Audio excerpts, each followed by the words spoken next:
So today we have another good friend of mine, Maria Sorrentino. She is a CEO of Pest Pros of Michigan out of Kalamazoo.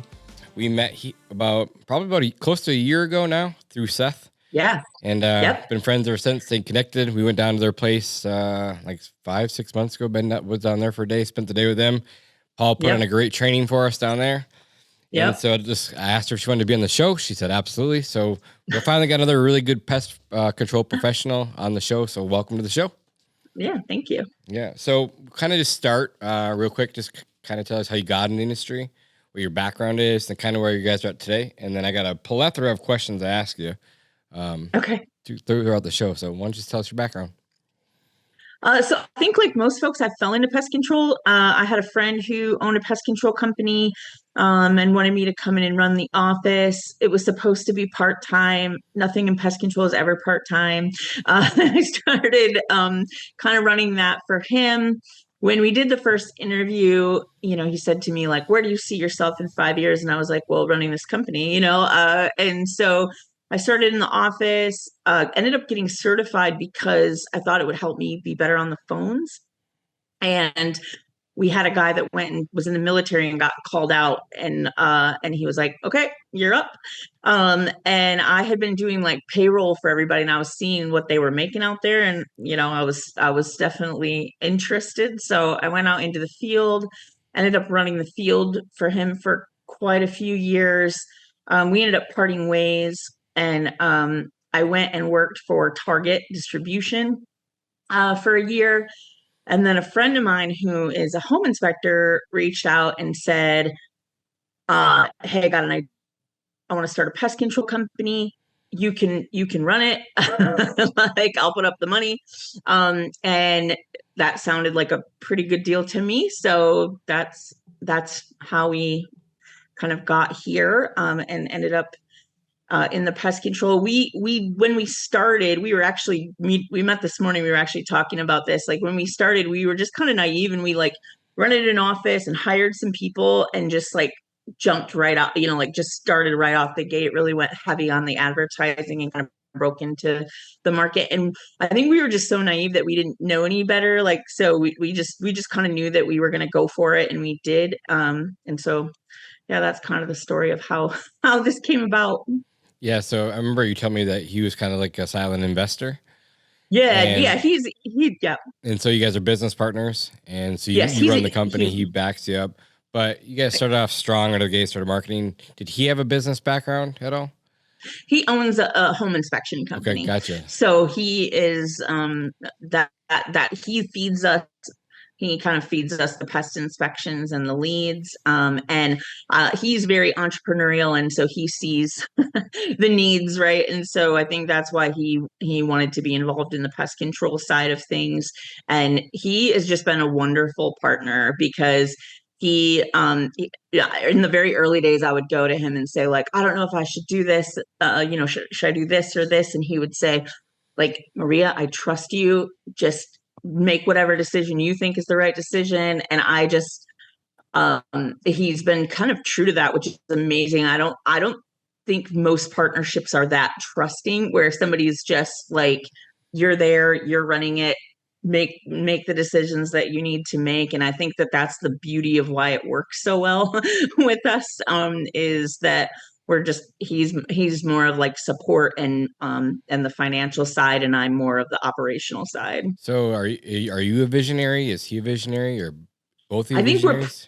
We're probably both visionaries. Yep. And yeah, that's something that I've just learned recently, like through the traction and that kind of thing. And yeah, I'm definitely the visionary, but I end up being the integrator a lot too. So right on.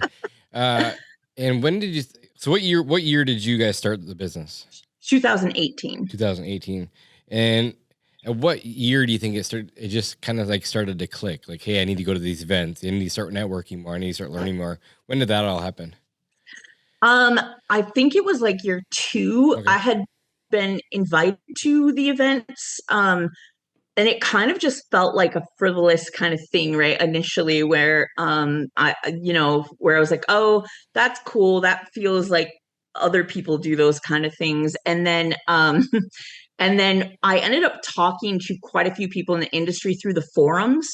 I would put out, like, hey, I need help with this, Yeah. that kind of stuff. And then one of my coaches, Alan from New Mexico, he was one of the first to like respond on the forums and like put his phone number on there and say like, hey, why don't you just call me? It would be easier. And when I called him, he was the first one who was like, hey, I think you should go attend this. It was actually Paul's PJB Yeah. workshop. And he was like, I think you should go attend this. And I went and I looked it up online and I was like, ooh, that's expensive. I don't know about that. And I didn't go the first time. And then as things got more challenging and complex, I started to realize like, okay, this might be a good idea. And I went the first time and it was absolutely mind blowing. Like, and to be around other people, because I think when you're in this entrepreneurial like position, it's kind of lonely, Very lonely. like if you It's like an don't like. And island. I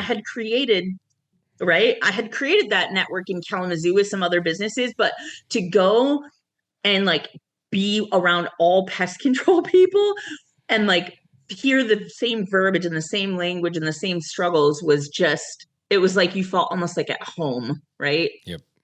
Yeah. Yeah, and you can just bounce ideas off them, what's working, what's not working. If you run into a challenge, like, hey, I've never been through this. How do I solve this? Someone else has been through it and literally solve it in 20 seconds for you. Even That just peer the fact group. that they're like, oh yeah, and you're like, oh my gosh, somebody gets it. Yeah, Like, absolutely. So that was like 2018 you started. So 2020 you started networking a little bit, and then COVID hits. So yes. how was COVID through all this? I know you're down. I know you're in Michigan, so I feel the pain. But how was it down So there? do you remember that year when COVID hit and we were coming off of winter? Mm-hmm. And It was March so like 16th, like 18th, my daughter's birthday. Okay. So it was so crazy because we had spent all this money to gear up because it's like March and we're gearing up for April and we're hiring and we're buying trucks and we're, like getting ready to go. And all of a sudden that hits. And I remember to this day, I remember somebody saying that they thought that it could last 7 to 8 months and me just totally disregarding that and saying, there's no way that this is going to go on for 7 or 8 months. It was the most terrifying experience. And also just realizing like we didn't have the funds at that time to like sustain our team not working, those types of things. And so yeah, it was an absolutely terrifying experience. And then what was great about it though is there were all these benefits that ended up coming out of it. Us being considered essential was that was just like probably the best piece of everything. And then my team at the time was just, I can't even express to you how amazing those people were because I was nervous that they were going to refuse, that they were going to be like, we're not working, we're not whatever. And they were like, we'll do whatever. Like you just tell us what to do. And in those early days, I would like pack up chemicals, set them outside. They would like, come get them. Like we couldn't like interact with each other, that kind of stuff. And our customers were also great because what I under anticipated was the fact that the customers were going to be so flexible with scheduling and stuff. And so, COVID was actually very kind to us in the end. Yeah, for sure. And that's kind of what made us switch gears so fast. So fertilization weed control side, not essential.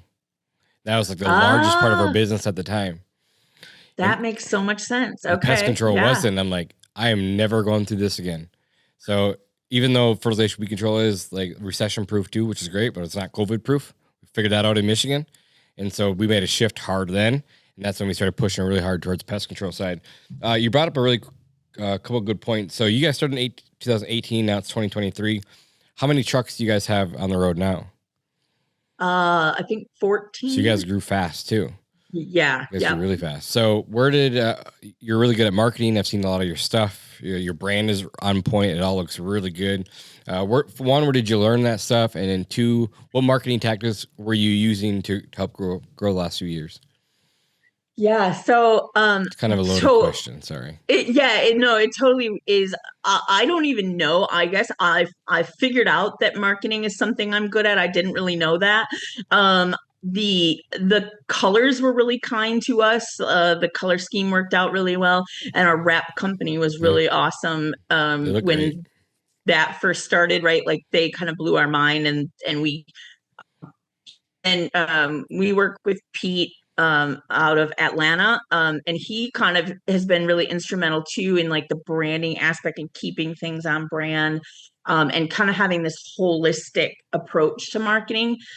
In the very first year, though, I don't even want to tell you what we spent on marketing. It was more than we made. Like it was outrageous. And like again, looking back, that wasn't really strategic. It was more like I was just kind of getting inundated as being a new business, and people were like, you should do this. And I was kind of a yes person at that time. So I would just be like, yeah, sure. Okay, yeah, do that. Let's try that. Yeah. So we tried a lot of things. And the other thing that people kept saying to us is like, you guys are everywhere. You guys are everywhere. I see your trucks everywhere. And I would laugh to myself because we had 2 trucks. But everybody would say like, I just see your trucks all over the place. And the number one question that we get is, are you guys a franchise? Like people just assume, I think. It's because of the Michigan. Of Michigan, yeah. Right? And so I'd always joke like not yet, Yeah. But the reason for the of Michigan is there's actually another Pest Pros on the other side of the state. And so we're like, oh, you're Pest Pros. Okay, well, we're Pest Pros of Michigan. And so that's kind of how that happened. But there were just a lot of factors that kind of came together. And then the truth is, though, I think it was just really fun. I really think like once we kind of got the vibe and kind of got into it, I think you guys are the same way. It's like a lot of the stuff we do is just because we like it. Absolutely. And we just kind of get a kick out of it. And, so. For sure. So what marketing tactics are you guys using now to help grow? We have scaled our marketing back so much. We pretty much do SEO, a little bit of Google AdWords, and a ton of community stuff. Great. So that's really like kind of our ethos. Our biggest thing that we do on Facebook, and I tell people this and they try it and it doesn't work for them. So I don't know why it works, is we do giveaways. And so like when we have new customers or whatever, like during COVID, it was really fun because we would work with other businesses and we'd be like, okay, we're going to buy a gift certificate to this, or there'd be a new business or there'd be something fun. And we would kind of create to be like, okay, we're going to give this away. We gave away a free stink bug service, like our first year, and got like 400 shares. Wow. That was like the biggest giveaway we've ever gave away, and it was free to us. So like we were kind of laughing because like we've done like $500 cash or a green egg or whatever, and those don't even seem to get the same amount of attention. And but what happens is it's the Facebook algorithm. Yeah. So like it kind of so the way that you probably know this, but I'll just explain it. The way that Facebook works is it deprioritizes business pages because if you're not interacting a lot. Yep. And so like what I've kind of figured out with that is like, we'll post things that people like, right? Like people want to see the pets, people want to see other people's faces, people want to see giveaways, they want to see those things, and they will interact with them and their friends will interact, and then it'll be this kind of thing. So we get tons of interaction on our Facebook, like, and that's why, because we're constantly doing things that people want to engage with. That's kind of been, that's cool. So yeah. So before the show, you kind of brought up you want to grow like 40% month after month after month, which is, I love it. I fell in love with generating revenue too a long time ago. But now you said you scale back your marketing, but you're still growing at a massive rate. Where are most of these leads coming from? A lot of some organic, a lot of referrals. What are you guys doing there to generate that then? So I think the thing that you start to realize when you start to get to this size is, while I really love top line revenue and I really love to see those big numbers, customer service and the service itself starts to take a hit. And so what I don't want to lose through the growth is our reputation. Yep. And so I've kind of had to do some like some balancing with that. And a lot of those leads now are coming through referrals, through people who know us, through the community, those types of things. And we've kind of become like like we really want to be the experts, right? Like that's kind of what we're going for, is to be kind of the technical experts. So it's not so much anymore about just generating a sale or just generating a lead. It's more about like, okay, how can we be the one that when you run out of options, we're like gonna be the one that's gonna solve the problem, kind of thing. Yeah, and I've always told my team the same thing. I said we're a customer service company that just happens to do pest control. Yes, I love that. And yes, so like exactly. we want to be, the people first always. So I push that hard in the office, and we're not perfect either. Things happen. We're not. Of course. We're just like any other company. We try, and if people even knew what went on behind closed doors, they'd be probably a lot more thankful for what they have.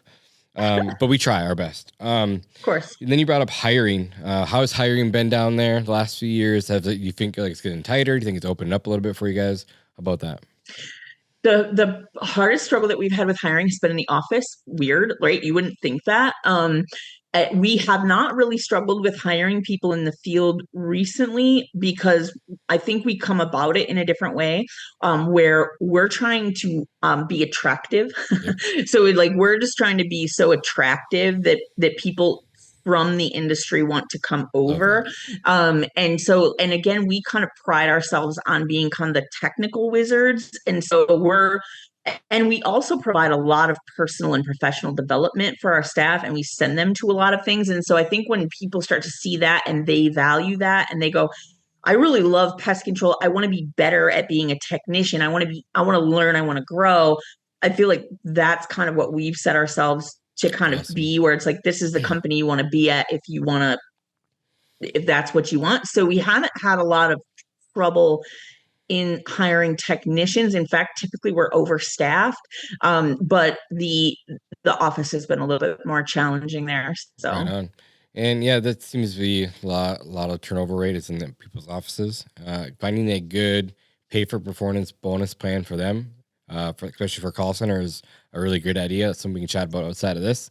Please, yeah. And so for your technicians, are they getting hourly? Are they pay for performance with the bonus? How do you guys handle that? We are what we call a meritocracy, and so everything's commission. We pay straight commission for production. We pay commission for sales. Funny story, we used to pay everybody like these kind of salaries, and we'd have a small bonus on production. Yep. The day that we switched to production commission, our revenue doubled. Yep. It was insane. Yep. And so I realized very quickly, oh, okay, this is the way. And I know there's always that. People are always like, well, what about the quality? And what about what if they just start rushing through? And it's like, well, our culture doesn't really allow, our culture isn't allow for that. So you could people do that? Yes. But they're going to go do a callback for free because they did the job right the first time. Right. Right. And we're not trying to rush them through jobs. We're just trying to make them be efficient with their time. That's the part, is really you're almost trying to teach them how to run their own business. Absolutely. Within the business, really. I just had a conversation with one of our offices last week. What I want to create for you guys is opportunity to make as much money as you can while you're working here and stay here forever, have a good long career. I said, you guys each have your own business inside my business. That's exactly. So if you guys want to sell, if you guys want to be technicians and upsell, sell to the customer or to the neighbor, or get reviews, whatever, you guys have every opportunity to make more money. And so what we're doing with pay for performance, building efficiencies around your route. How do I make my route more efficient? So if you notice something on your route, how this doesn't look off. Yeah. The CRMs are awesome, but they're not always perfect. And if they can fix the route to make it faster, go ahead and do it. If you find better ways to do your job, tell everyone else how to do it. So it's just it's a business inside the business. So great point. Yeah. Then you brought up another good point. About sending your technicians to events and to get better at what they do. I've seen the last year, maybe I've been following you. You have something called Lead People Manage Stuff. Is that something that you're doing for yourself, or is that for the guys or for everyone? Yeah. Full disclosure, it's a personal passion project for me, but I do it so that we can kind of grow and develop our team and the industry itself. So again, one of my coaches, Alan Foyer out of New Mexico, he's really into the leadership stuff.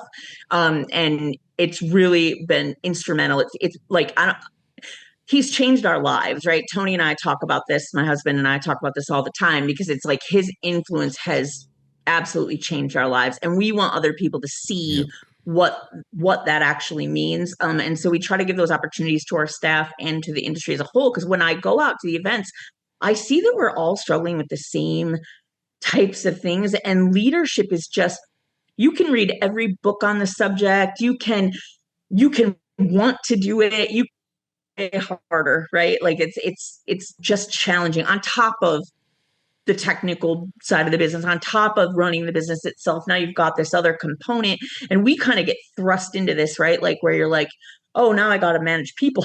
Okay. Like on top of all these other things that I have to figure out the marketing, I have to figure out, the finances, I have to find customers, I have to do all this stuff, and I have to develop these people. And because we grew so fast, you can probably identify with this, is all of a sudden I realized, like, oh my gosh, we're growing at this rate and we're not we're not prepared. I'm not prepared. I'm not prepared. And so that's kind of what we're doing with the lead people manage stuff. It's my daughter and my 20-year-old daughter.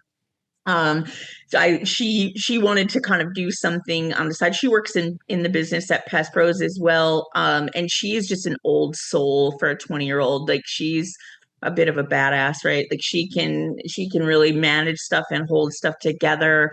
She's got that C personality, which is the controller. And I'm more of the inspiring or visionary. And so she kind of is the yin to my yang. So we started this company and we basically just kind of do it as a way to like bring that to others and then do it ourselves. Like we basically just kind of cover it so that we can do it for free kind of thing. So that's awesome. And you guys do a lot of culture stuff too. Like seen you guys with yesterday, maybe had a cookout yesterday before. So I see a lot of that too. Yeah, we try. We like, that's like the part that's we love all that stuff. And yeah, we baseball games and hockey games and cookouts we've done. They love the ropes course is the one that they always ask to do. Like and so yeah, we try to do things like that to kind of keep, because ultimately it all boils down to trusting each other, right? Like that's really the thing. And you kind of so you have to do some of those things, especially in pest control. Like you don't see each other very often, right? Like you might go a week without seeing another person. And so you have to have stuff like that to build that team atmosphere. Yeah. So do you guys have your technicians keep all their trucks at home? Yes. Yep. And then do they just meet to the office once a week for product or? Yep. So we have a cage that we have all our product in. We do team meetings every Wednesday. It's either it rotates where it's a team meeting or a proficiency training every week. So every Wednesday, everybody comes in, loads up, gets their stuff together, and then that's kind of how that works. Yeah, I love that. Same thing we do. We depending on which office our bigger offices, we meet twice a week, Tuesdays and Thursdays, I think too. Kind of one is just to get together to see each other, and then usually Thursday morning's a meeting or Friday morning's a meeting, just a training, whatever that may be that week. Try to switch it up. As far as like your customers go, are you guys mostly commercial, mostly residential? What's that look like? We're a third. So that's what I say, a third. We have a third of our company is wildlife and restoration. A third of our company is what we call special services, which is commercial, bed bug, termite, that's special services. And then the other third is residential. Okay. And where do you primarily focus your marketing time when you do market? Is it residential? Is it commercial? It's funny. I was having a conversation with Matt Eichmann about 6 months ago, and he and I were both like, we're going to start doubling down on advertising in wildlife, right? And so we really were going strong and heavy on the wildlife side. And then just recently, both of us kind of came to the same conclusion at the same time, which was funny when we had the conversation where we were like, I think we're going to switch back to pest control. And so I think it changes, it kind of changes depending on the climate, especially in Michigan, because it's like, yeah, in the winter, our brains are like, great. Go for wildlife. And then in the summer, you're like, oh, wait, maybe we should be going for pest control. You know? And the way I always look at it, we're going to get the best ROI, right? Yeah. So and that's Matt and I have had this conversation quite a few times. Okay. Yeah. Yep. So what about for you? Like, what is your... We're 90% Residential. Okay. And I'd say the other And you, 10%, we do zero wildlife. yep. We do a little bit of bat work, but not much. But 90% Okay. reoccurring residential. And it'll be focused there because we know that is where we're going to make the best return on our investment for marketing. At the end game of all this, like if we were going to sell it, we know that's worth the most. So I'm Yep. not saying that we're going to sell anytime soon by any means, but I'm just trying to I know. Yeah. project in the future of what my exit plan is going to be and how we want to build the business. And I've always been told that 75-25 is a good split. 75% reoccurring, 25% can be one times or bed bug jobs or specialty work or wildlife. So it's kind of the business model that we chose to stick with. And then we have the fertilization weed control side too. That's basically from May through September, October, then that shuts down. So we deal with that too. And then we used to do snow back in the day, but we don't do any of that either. So that's kind of where we're at now.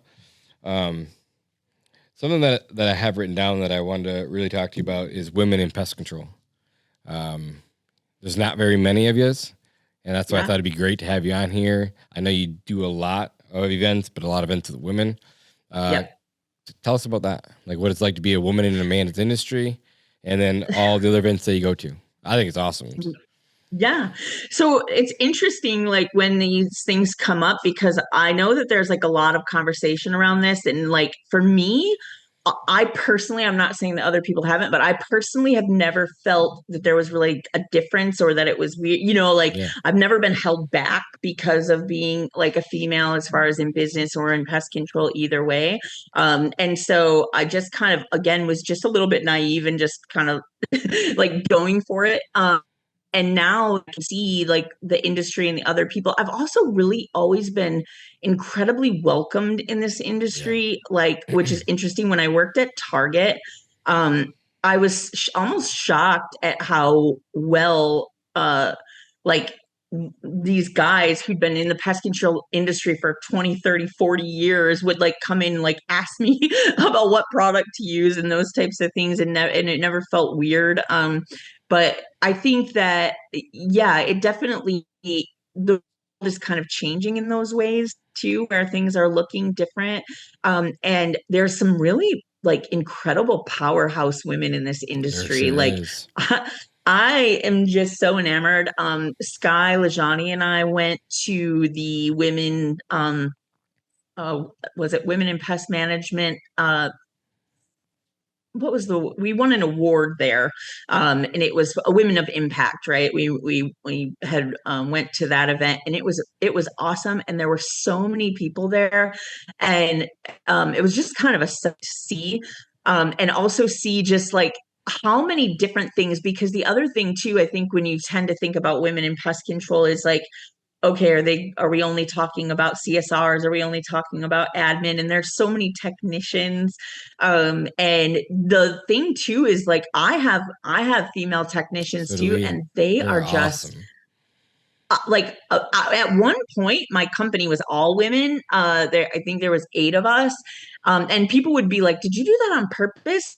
Only hire like women on purpose? I was like, no, they just happen to like show up, and this is where we, and that's when my husband joined shortly after that, and now it's a little more even keel. But yeah, it's a great opportunity, and I think that that's like the part, as far as like just pest control in general is an awesome trade and a way for people to really make money, and to take care of their families. But I think like women are starting to see that, right? Sure. Whereas maybe they didn't see that before. Yeah. So we have 4 girl technicians, which they're all fantastic. I love it. And then my director of operations and my office manager are both women. So like it's so cool to have other women in the industry so that they can connect with. And I know that we're going to send Trisha, our director of operations, to one of those women events too. So she's excited to go there. Isn't there one coming up soon? I think there's one. Yes, coming up soon, there's one in Texas that's coming up. Yeah, and that one's mostly more on the technical side, and I'm actually thinking about sending my female manager there too. Cool. So it'd be awesome to get them connected. So they can learn from each other too. Before the show, we were talking, and you talked about the Higher Mind Consulting, or Hive Mind, right? HIVE. Yep. Like the bug. Yeah. Yep. So you consult other people? Is that what you do? No, not right now. Gotcha. It mostly is just kind of a housing company for our event company. Okay. Tell us about that. And That's super cool. yeah, so but when we were like putting it together, we're like, how do we structure this and what do Yeah. we call it and like what does this look like? Because we didn't want to like house it under Pest Pros because we felt like people might feel weird about that. And so yeah, so that's our little our passion project, I guess, where we run these events, and mostly we do them in the off season because the summers in Michigan keep us pretty busy, but then in the winter we can do some of this fun stuff. And actually, you know who was really instrumental in me figuring this out was the Richters out of Ohio. Um, they had come up to see us and visited us one time, and they told us that they make a point to travel once a month to like just take a weekend or take a thing because it can be difficult when you're running a business to like make time for yourself, and it also feels weird, right, to like be like, we're this busy, I'm not going to like personally decide to like make the time, but if there's an event and it's a business event, I'll make time to go do that. And what I've figured out is like that's my time to like work on the business and recharge and kind of step away and get separated. And I didn't really realize how much like I needed that, and it totally changed everything. Like once I started actually taking that time and separating, because there's like this idea in your head that you go, but I'm so busy, I don't have time to go. And even people on the outside will give me a hard time, like, oh my gosh, you're just always traveling, or how do you do that, how do you go do these things? And I'm laughing to myself going like, that's the thing that keeps me on, Right. is like having these moments to recharge and then go get other people's perspective, have these discussions, have these higher level things where you're working on the business instead of just in the business. And now it's so funny because there's so many of them that I'm like I'm constantly juggling, trying to figure out like, can I do that one too? Like, can I do that one and this one and this one? Right. Like how many is like appropriate? How much is too much? That kind of thing. I think one a quarter is good for me. Like it gives me Yeah. like if I'm gonna leave for like a week at a time or 4 or 5 days, like I'm gonna work my tail off the week before. I have to get Yep. stuff done, then I'll go recharge. I'll learn while I'm gone on an event and then come back and take everything that I learned and try to plug that in the next week. So I'm working twice as much, it feels like, even though I'm leaving for 4 or 5 days at a time. So I leave next week to go to Oklahoma City with my mentor. We're going for 4 days, so it'll be time to recharge, but at the same time I get to learn while we're there to talk business. And who are you going to see in Oklahoma City? oh, going to see Jonathan Potoshnik. You know who I'm talking about. Oh, we can't. So we have this thing. Almost every podcast, one of our friends' names gets dropped. So Dalton's trying to name drop Brandon Peterman. He makes it on every podcast. He's just he's a good guy, really good friend of mine. Hey Brandon, I'm wearing your shirt, by the way. I got a couple questions for you outside of that. What is the most important piece of advice that you've learned since 2018? Oh, man, that's a great question. So I read a book from the CEO of Bigby, and one of the line in there that's just stuck What's the out book to me called? is it's called Grind. Um, and one of the lines in there was make the decision and then work your ass off to make sure it was the right one. That's And awesome. that is the one for me that whenever people ask me, like, how do you make this decision or how do you decide whether you should hire someone, whether you should do this, what I'm like, you just decide Yeah. and then you're just commit. You just 100% commit to that decision. And even if it was the wrong one, Still made you one. know that Yep. you're going to learn. I mean, you're going to Yeah. learn through it, right? Yeah, for sure. And I agree with that. Like I've made bad decisions. I'm sure you've made bad decisions, but it's like, as long as you keep your batting average, a good batting average, you're doing all right. You're never going to be perfect. Yeah. And you can learn just as much through I failure think you learn as you more. can.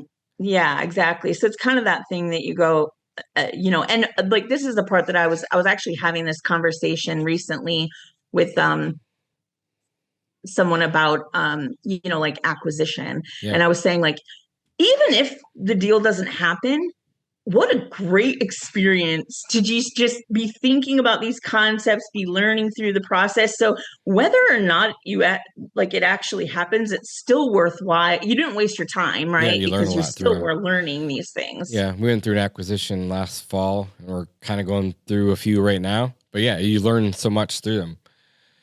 And there's through every single one of our acquisitions so far, I've learned something, whether it was good or bad. And the hardest thing that I've found for us, that's been the biggest challenge to acquisitions, is getting the new employees on board and bought into the culture. Not all of them will stay at, and then we know that now. So that's been, Right. So really focus on those employees that are going to stay with you and be really good, and getting them to buy into the culture is probably one of the biggest things we've been learning recently. Right. Next question I have for you is, like, no business is perfect and we're always working on things. Like, what are some of the challenges you guys are trying to work through right now? So it is that growth thing, right? Okay. Where, like we were, like the whole idea of like sales and versus customer service, right? Because again, you can always add more leads. You can always, try to get more clients, and those things like become exciting and they're like shiny things. And so I think that there's like this balance that you kind of have to strike, especially when you're like a scaling company, growing company, that kind of thing, where you don't want to overflood yourself, right? And also you want like customer retention at the same time as you're adding customers. And so I feel like that balance is kind of the thing right now that we're trying to work out, where we're going. Like some of the stuff that we've been looking at right now is like, how do we provide our clients with an exceptional experience? How is it that we create this wow experience that sets us apart from the other company, that's out there just doing this? And how do we get kind of like that raving fans, right? Sure. And like people who are going to say, oh my gosh, you have to use these guys, that kind of thing. And so that's kind of the challenge that we're dealing with right now. Also, even on the technical side, something around discipline is like, you can have the best SOPs and the best training and the best all these things, but getting people disciplined to actually execute on that every single time is like more challenging than people realize. I love when I talk to people who are kind of like newer at it or just starting to go like, once I had the SOPs in place, and I kind of laugh to myself because I'm like, what's like, that's like the first part. And then you have to get people, to do that. Right. Yeah. So like if we're going out and doing the job, you're myself or I or Anthony's going out to do the job, we know how to do the job. We know how the SP is in our head, and we're going to find every little detail. It's hard to coach someone through those small little details that we would do. Yes. So yeah, I agree. Exactly. And even on the customer service side, right? Like even just the interactions and those. So like that's the other part of this too. And maybe you can speak to this. Again, we don't see each other in pest control, but also a lot of times our clients don't see anybody either. And so I think that's the other, like making sure that you're letting the client understand what happened, why it's important. Because like immediately they're like, well, I don't see bugs anymore, so I don't need you. All the time. You're not seeing bugs because we're doing a good job, right? Yeah. And people think of pest control as reactive, right? Like we have to go hurry up and take care of this wasp nest, or we have bed bugs, whatever it may look like. Or if they were just been in a preventative plan, they'd never had those issues to begin with. So yes, definitely a lot of customer education. What are those things that you're doing, if you're not doing them, or maybe you're not doing them yet, that you're trying to create those raving fans, like that customer experience? Anything you're doing to try to do those things? Like we have a few examples. Like we send everyone a welcome letter, like actual physical package letter. We do that. We follow up with gifts every 30 to 90 days. We do the follow-up phone calls, after the service, just to try to make sure that they're not just a number. We're not forgetting about them. Like we appreciate each and every one of them. Anything that you guys are doing like that? Yeah, we're doing all those things, right? So like that's like the part we're trying to get the staff to tell us, right? Like if somebody's having a baby, or if somebody, like those. Especially your sales guys, like we try the same thing. Yes, right. Like, so you can kind of create that extra experience for people, or if we know that something's going on. And then the other one for us is pets, because people just love their pets. And so doing anything that we can do, we have all these pet products that have our names and logos on them because people keep that stuff, right? And so and then we'll put the little bandana or the little ball, and we'll take the pictures and we'll post them on social media, those types of things. And so just creating those experiences. Some friends of mine are using, I think it's called like Dubs or something, the video platform, where they're actually doing like a video at the service and then sending that to the client. I love that idea. I haven't implemented it yet, but I've been thinking about it, because it's like we can text people or we can put it on the invoice what we did, but having that kind of personal experience that says like, hey, I was out at your property today, I saw that there were ants here, I think then it really does show the customer like, oh, they're providing a valuable service, that kind of thing. So that's something that we're looking at on the customer service side. Yeah, and I always tell our technicians, our sales guys, if you can get the animal's name, like make sure to put that on the note. So when we go out the next time, you don't see the dog, but hey, how is Stuffy doing? It's like, wait, you just remember my dog's name? That's amazing. Yes. It's the small little things that you can do that put the touch on it, Exactly. I had some other stuff written down that I want to ask you too. So that's kind of about like creating those raving fans. Have you ever read the book Giftology? No. That's a really good one. It's talked about a lot of gifting and how to gift to your customers. So Giftology is a great book. So for all your listeners, take a listen. It's an incredible book. I love it. Highly recommend that. Okay. Do you have what are your top 2 books that you would recommend? Oh my gosh. What a great question. There's just so many. I know there is. So The Go-Giver is great book. I always give our new staff that book, because I feel like that's like the ethos of being like a reciprocal, was looking for that, like in relationships and those types of things. I guess the other one I would have to put in is Traction. I've read the book like 6 times. Right? Like we're just like, yeah, if I could only pick 2, I guess those would be it, right? Yeah, I think Traction's probably my top book too. We follow EOS pretty closely. We've been doing it for probably 3 or 4 years now. We never hired an implementer, which kind of wish that we would have, and we still might. We didn't have any implementers around here, but now they can do it via Zoom. We just talked to a guy 2 weeks ago that travels up to Milwaukee, and he said that he'd be willing to go from Milwaukee up to Appleton to meet us at least once a quarter. So something we might be looking at. So that's why we self-implemented. It's been good, but I still think it could be a lot better. There's that. Absolutely. And then if you had one piece of advice to give, maybe someone that's new in the industry, one big piece of advice that you give them that they're listening to this. Oh my goodness. I think I would give the advice of figuring out who you are and what you want, because the thing that you figure out as far as moving through the industry and seeing so many other people and what they're doing, it can get wildly confusing because so many people are doing things differently.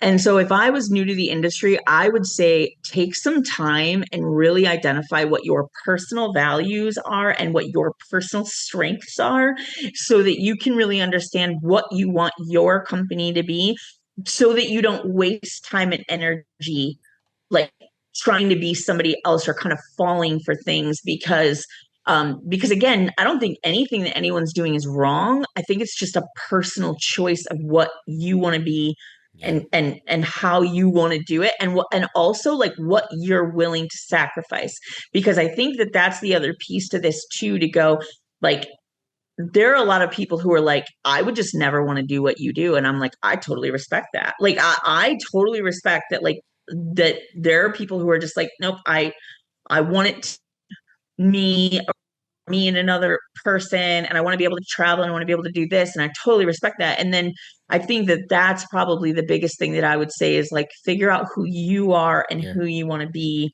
and how you want to do it. And then be unique, and then just be great at that. And then build the business around you, not the other way around. Exactly. On your Facebook, also, I saw that box from Darren Hardy, The Hero's Journey. Yes. Talk to me about that. Oh my gosh. Well, first of all, I love Darren Hardy. My coach, I think most people do. my coach bought that for me. How nice was that? My coach Michelle, she coaches women in business and around their mindset and their money mindset mostly, because we have these things that hold us back. And so she's really been instrumental in teaching me about an abundance mindset and seeing money as not just spending, but as investment. And so she actually bought that for me. And I'm so excited because it's all about your personal journey, right? And I think that's the part as an entrepreneur, as a business person, that you realize your business is only going to grow to the level that you are personally willing to grow. And so I'm just at the forefront of getting into that. And so I don't have a lot of insight into the actual process or the program itself because I'm just starting it.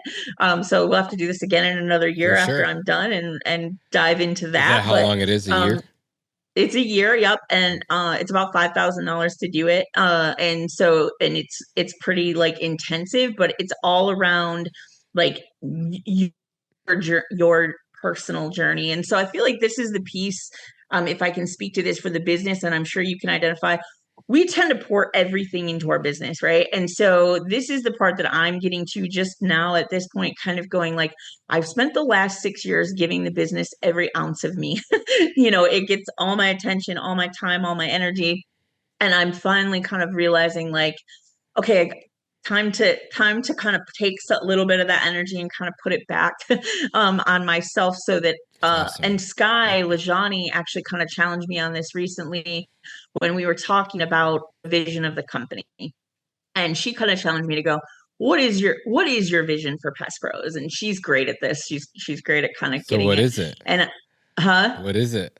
So I'll tell you. So we really when she was challenging me on that, I went, my vision is to be the best. Like that is my vision. And so although I like growth and I like, those types of things, I really want to be the best. I want to be in all arenas. And so then she challenged me next to go, what does the best mean to you? That was my next question. And I was literally like, and so the best to me is about personal development, right? And so really, like, I think that that's what I've identified this year. And that's why the hero's journey is so exciting to me is like, full disclosure, when we started Pest Pros, I thought if we ever hit $2 million, that was like my wildest dream, right? Like I literally was like, if we ever hit $2 million, I would just hang it up and I would be, and then through the process, I realized like, oh my gosh, now I'll tell you my personal goal is to be at 12 million. The reason for that is because there's a company here locally that does 11 million in Kalamazoo, Michigan. Love it. And as soon as I found that out, I was like, dang it, if they can do that, well, then I'm going to do this. Right. And so like that's you could just kind go of acquire that company and do 22. There you go. If they didn't just get acquired by Rent-A-Kill, but gotcha. Well, it's good for you. I know, right? Yeah. So, but I think that's like the piece to me that I go, and again, I think you can probably identify with this. I had no idea that this was possible. So if I didn't know this was possible, what know what you don't know. What else is what else is possible? So it's like almost like interesting to think about those things too, to go like, what could this be? What could it be? Right. Yeah, that's awesome. It's fantastic. Great advice. One last question I have for you, then we'll wrap it up. I told you I don't want to keep you an hour. What are you most, and I end this with on every podcast, what are you most proud of? Okay. Oh, I am the most proud of my staff. I am the most proud of the people that I see come into Pest Pros and leave Pest Pros completely different people than when they came. And this is my number one thing that I truly believe is anybody who comes here, as long as they leave better than they came, we won, right? Love that. Yeah. Cool. Well, again, Maria, thanks for being here. I appreciate your time. Yes. Appreciate your friendship. I can't wait to see you again soon. I'm sure we're going to see each other in the next few months, I'd imagine, down in Florida again. Energy. Yeah. That'll be a good one. Yeah. Excited to see you. Excited to see Anthony. Go have some dinner together and just hang out. Yeah, absolutely. We'd love to. Awesome. Well, good seeing you. Take care. Thank you. Appreciate it again. All right. See you. Bye. Bye-bye. Thanks for checking out another episode of the Pest Control Millionaire Podcast. If this was valuable to you, please leave us a review on iTunes or wherever you get your podcasts. It really makes a big difference for our growth. And if you do need any help growing your business, go ahead and check out pestcontrolmillionaire.com. We have lots of courses up there, from sales to operations. I have some courses there about producing short-form content. Plus, we have a mentorship program where you can get one-on-one business coaching from the Pest Control Millionaire himself. Thanks for listening, and we'll see you in the next one.